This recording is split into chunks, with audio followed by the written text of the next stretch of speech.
Where we're going, we don't need roads. I love this movie so much, and I Oh, do it's so junkets great. every day. So whenever I don't like something, I just don't really say anything about it. But it's seriously, it's one of my favorite movies so far this year. So Oh my congratulations. goodness. I really appreciate that. Thanks a It's so lot. good. It So I'm means a just gonna lot to start out me. with, Thank you. oh, dude, it's fan. Your performance is great. And this is kind of a generic question to start off with, so I apologize. But I just want to say that, like, every time I see a movie like this, sort of this kind of modern neo noir kind of, this and Brick and Nice Guys, Kiss Kiss Bang Bang was a great example. I'm always reminded of how much I love this genre and how Yeah. rarely we see movies like this. Like, why Yeah. do you? It's such a cliche, but like, why do Why? you think they don't make movies like this anymore? I guess I mean, partially, I guess they don't make that many, mid or low budget movies, period. It's like, it's kind of movies are either you got a huge tentpole comic property or you've got, very micro budget sort of, they don't make a lot of, this is more of an adult genre, even though has a kid element to it. And I guess they don't make that many adult, it's either super art house, micro budget, very realistic movies, or so I think in general the middle's been hollowed out. And then other than that, I don't know, it's an old fashioned archetype. Maybe it doesn't, I don't know, maybe it doesn't resonate in the same way. Oh, last thing I'll say about it, probably here's the real reason, fucking technology. It's ruining everything. Cell phones, man. Cell Cell phones. phones. Yeah, I yeah, did an yeah. interview with Mike Flanagan the other day, who said that like he loves setting horror stuff in like the 70s and 80s because that way we can't pick up a cell phone and do it Every anymore. horror movie's having to go more and more off the grid cabin, Yes. more and more. They're buying it less and less. Like, you really don't have any cell reception? Really no Wi-Fi? Really, you really don't. I love the character of Abe, and whenever the movie was over, I was telling you I love these types of movies, and I started thinking about all the other great movie mysteries I'd love to see if he could solve. Thinking about your favorites, which one would you love to see Abe dropped into to see if he could start putting the pieces together to try to figure out? Oh boy. I don't know. I mean, I'm not even familiar with the case, but John Benet Ramsey just popped into my head. Oh, I was thinking more of like cinematic cases. Yeah, Not. I figured, but I don't know. Yeah, cinematic cases. What world could he pop into? I mean, it's funny because you want to juxtapose him for comedy's sake with, make him really out of his element. So like, the Zodiac Killer or something something. That's funny. I was also thinking Fincher, but I was thinking of Abe paired up with Morgan Freeman and Brad Pitt. Yeah, I was about to Down. say that too. Yeah, but something dark, something not innocent at all. For sure. One of the elements of outside the film noir angle of this movie that I love is this idea of doing something when you're younger and not being able to really escape it or having people around you let it go. And obviously, you started acting at a younger age, not quite, the age that he was in this film, but I'm just sort of curious. I grew up in high school. All of us watched The OC every week, obviously. And I'm just sort of curious, when that show ended, what was that experience like for you? In that, like, how important was it for you to get away from that character, and how was it for the people around you to let it go? It was kind of exciting, to be honest, to get away from it. It never felt like a burden to me. I mean, even though it like I was very much excited to show what else I could do and do other things and take the sort of maybe collateral is the wrong word, but take the opportunities afforded me because of it and do some other stuff. So, it's never dogged me in that way. But at the same time, it's something I did very young, and creatively it only interests me so much. As a pop culture thing, it's very interesting to me, and creatively it probably is too, but I just but I don't know. But it's at the same time, it's something that you kind of consciously do have to forcibly work against, not even in the roles you choose, but even in interviews. And even, you just got to kind of create some daylight. But I always looked at it, and still do, as a very fun challenge that never was daunting to me. And at the same time, I have enough distance now, and I feel like, whether people are aware of it or not, I have enough of a body of work between that and me that I don't mind at all. You know, I'm proud of it and I'm happy and I feel like I can celebrate it and be my own person too. And yeah. For sure, for sure. And as we wrap up, honestly honored to be part of pop culture. Oh yeah, I do, and that's the thing is like we're always going to have that show, but it also is nice to see you do this, and nice to see you pop up in Ready or Not. Like your performance, and that was great. So it showed really a great range. As we wrap up, I just want to ask really quickly: when this movie went to credits, it's the first movie in a while. I remember thinking like, I want to know what the hell happened like 5 minutes from that moment, or 10 minutes from like how far beyond that moment, without giving away what that moment is, have you thought about what happens to this guy? You know what? Never. Really? Funny enough, yeah, no, I never really, it ends on such a tragic and comic moment, you know, together, or I should say bittersweet and comic. Sure.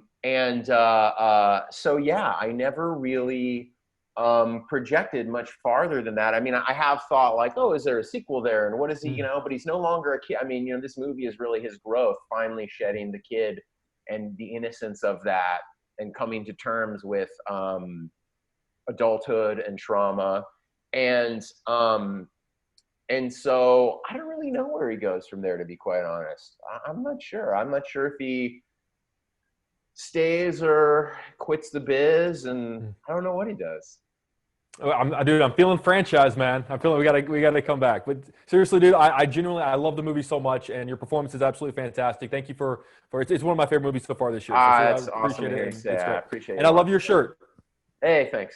Yeah, awesome. All right. Hey guys, thank you so much. I appreciate it. Take care. Yes, please. All right, talk to you later. Evan, first of all, I just want to say I love this movie, dude. It's actually one of my favorite movies so far this year. So congratulations on it.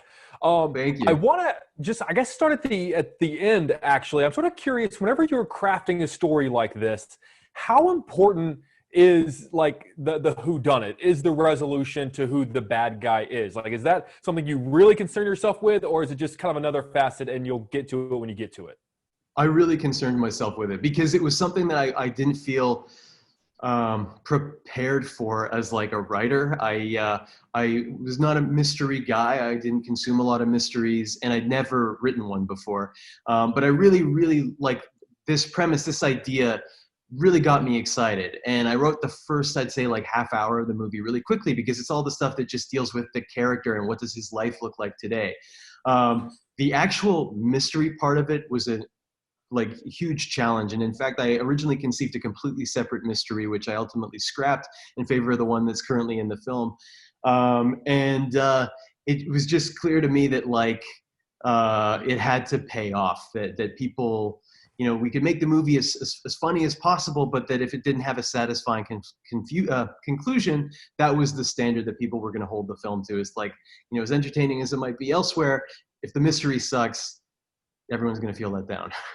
When you talk about like coming up with another mystery and sort of abandoning it, is that why? Because there are fun little references that are constantly touched on throughout the movie that we don't really end up following through. I think there's like a gang that keeps getting referenced, and then they keep referencing like demonic possession. Were those like fun jokes that they're just kind of tied the movie together, or were there moments where you were really going to dive into those? They were mainly jokes. There were some things that got streamlined but as far as those two particular things, no, there was no there was no demonic subculture really that we revealed in the film. It was just really all about setting up this kind of idyllic world in the flashback sequence of the film that you immediately recognize from, you know, like 60s sitcoms or Encyclopedia Brown or Nancy Drew, and then turning it upside down and revealing kind of the darker version of that place 20 years later. And it's still the same place. It's still idiosyncratic. It's not real. It's not grounded, but it's just a darker version. And so that's where all those things kind of came out. You know, every time I see a movie that kind of fits within this genre like this or Brick or Kiss Kiss Bang Bang or The Nice Guys, I feel like it happens so infrequently, and it's based on a genre that like used to come out like every week, like in the 40s. Like there used to be a new sort of kind of gumshoe kind of, you know, film noir kind of detective story, and it just sort of makes me wonder like why. And this is a fairly simple question, but I feel like you're the perfect person to ask. Like, why don't we get more movies like this? Because every time one comes out and it hits, I just think like I love these movies so much, and I feel like we get them so infrequently. Yeah, it's true. It's true. And just the set pieces are so enjoyable. Like, seeing like a, mahogany office, it's like, there's something about it that's so satisfying because of, how, it triggers our memories of like those classics, the Philip Marlowe and, the Maltese Falcon and those types of things.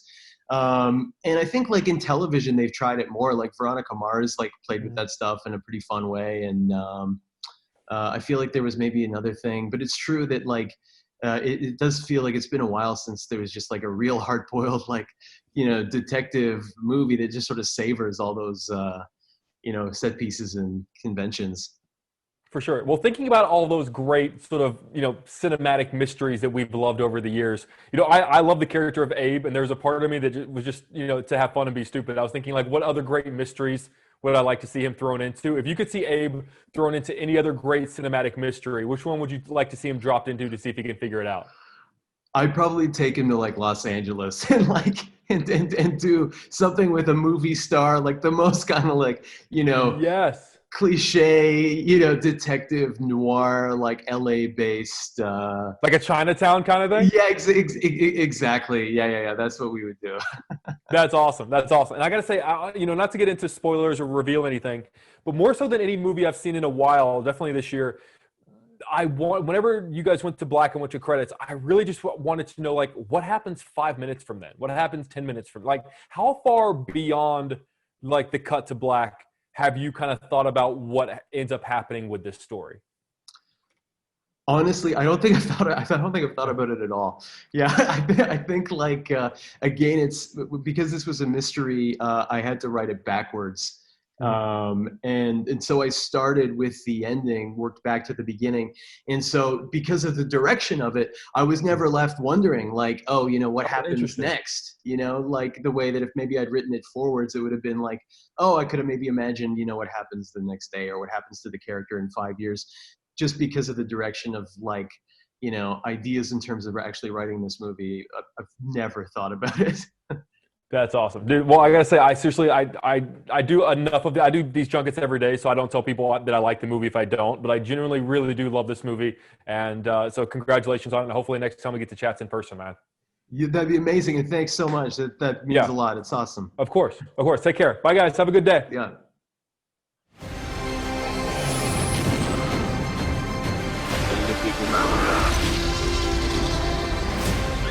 Where we're going, we don't need roads.